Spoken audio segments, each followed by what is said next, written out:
Okay, problem one. A survey of 200 tourists visiting Orlando, Florida asked the following two questions. Did you visit Disney World on this trip? And question two, did you visit Universal on this trip? 100 people answered yes to visiting Disney. 60 people answered yes to visiting Orlando. 25 people answered yes to both questions. 25 persons had checked both yes. So, if I was going to use this survey as a basis, what is the probability that a tourist selected at random would visit either Disney or Universal Video Studios? Pause the video and see if you can come up with an answer to this. Okay. First of all, what you need to recognize is this is an A or B problem. We want to find the probability the person goes to Disney World or Universal Studios. The second thing you had to realize is these are not mutually exclusive events. It's possible for a person to do both. And therefore we have to use this formula. We take the probability that a person visits Disney World, 100 out of 200, plus the probability that a person visits Universal Studios, 60 out of 200, minus the probability that they do both. Because these 25 people are counted once in here and once in here. We end up with 135 out of 200, or 0.675. Problem 2.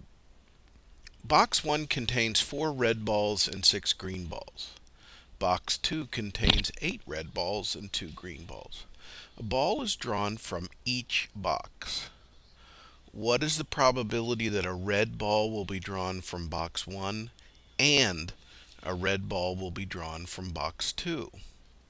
Pause the video here and try to work out this problem. Okay. What you had to recognize in this problem is that we were looking for a joint probability, the probability of getting a red ball out of the first box and a red ball out of the second. Secondly, these are independent events, since the probability of getting a red ball out of the second box is not affected by what we get coming out of the first box.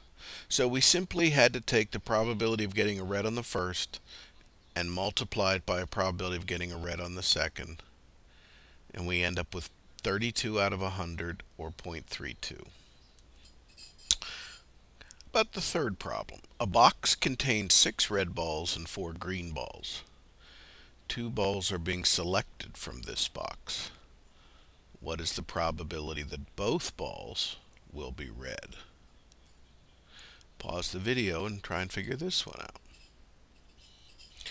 Okay. Once again, you had to recognize that we were looking for a joint probability, the probability of getting a red ball on the first and a red ball on the second. That makes these dependent, what makes these dependent events is the probability of getting a red ball on the second draw depends on what you got on the first. So the formula is we take the probability of getting a red ball on the first, we multiply it by the probability that we get a red ball on the second, assuming that we got a red ball on the first. 6 red balls out of 10. If we get a red ball on the first draw, we end up with 5 out of 9. This gives us 30 out of 90.